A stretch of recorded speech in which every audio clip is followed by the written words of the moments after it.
মঙ্গল কিবা দুখ কৰিছিলোঁ আজি মই স্বয়ং প্ৰভু ভগৱন্ত পৰমাত্মা সাক্ষী মানি তোমাক ক্ষমা প্ৰাৰ্থনা খুজিছোঁ। তেওঁৰ হাতে ভৰি ধৰি পেলাই ক্ষমা খুজিব নালাগে দেই, কিন্তু মনৰে কৈ দিব যে মই তোমাক ক্ষমা প্ৰাৰ্থনা খুজিছোঁ। নিস্বাৰ্থ প্ৰেম ভাৱনা, একতা, সম্বন্ধত মধুৰতা, নম্ৰতা, সন্মান আৰু নিস্বাৰ্থ প্ৰেম ভাৱনা আজিৰে পৰা আমাৰ মাজত অটুট থাকিবই থাকিব। এইখিনি কথা কিন্তু ক'ব।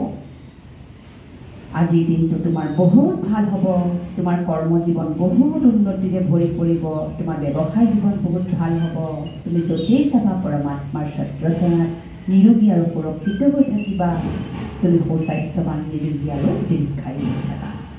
এইখিনি কথা কৈহে তেওঁক বিদায় দিব লাগে ঘৰৰ পৰা কাম কাজৰ বাবে। এতিয়া হৈ গ'ল বাকী সম্বন্ধবিলাক, নিজৰ কাৰণে হ'ল, সন্তানৰ কাৰণে হ'ল, নিজৰ মানুহজন বা মানুহজনীৰ কাৰণে হ'ল। এতিয়া বাকী পৰিয়ালবিলাকক হয়তো আমাৰ মেনেজ কৰা দায়িত্ব আছে। কাৰ্মিক একাউণ্টবিলাক সম্বন্ধ সূত্ৰে আমাৰ জীৱনলৈ আহে। এই যে আমি কাৰ্মিক একাউণ্ট বুলি এটা শব্দ কওঁ, কাৰ্মিক একাউণ্ট মানে কৰ্মৰ একাউণ্ট।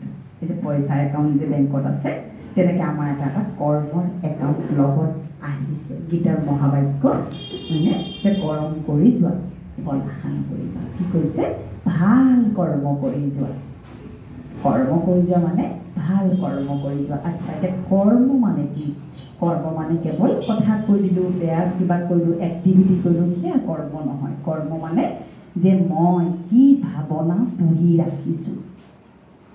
মই কেতিয়াবা কি হয়, আমাৰ ব্যৱহাৰ খুব ভাল হয়, চব ঠিক আছে, কিন্তু ক'ৰবাত নহয় ক'ৰবাত এইখিনিতে খেলি মেলি হৈ থাকে, ভাৱনাত গড়বড় থাকে, ভাৱনাত গণ্ডগোল চলি থাকে।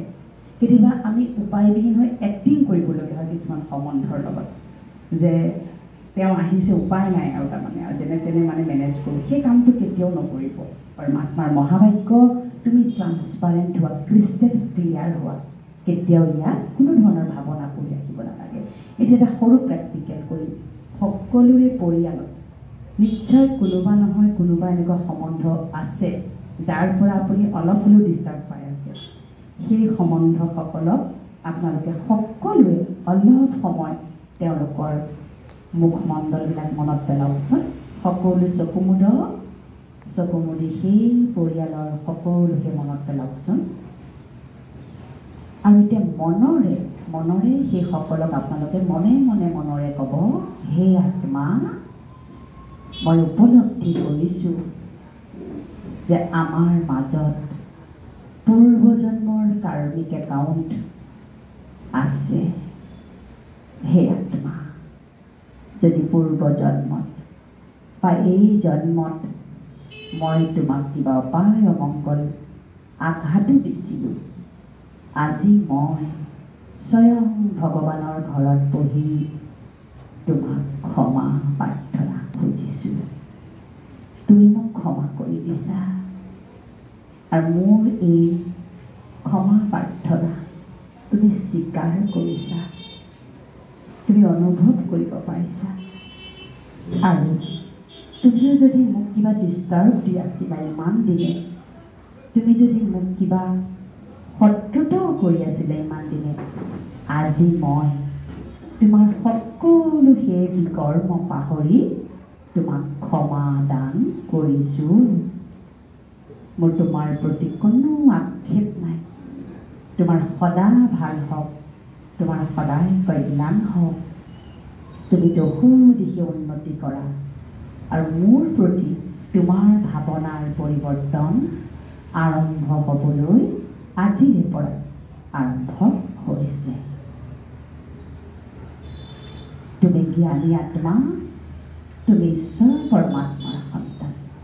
মই আজি স্বয়ং প্ৰভু ভগৱন্তৰ ঘৰত বহি মোৰ হৃদয়ৰ পৰা তোমালৈ নিস্বাৰ্থ আশীৰ্বাদ, শুভ কামনা, শুভ ভাৱনা প্ৰেৰণ কৰিছোঁ।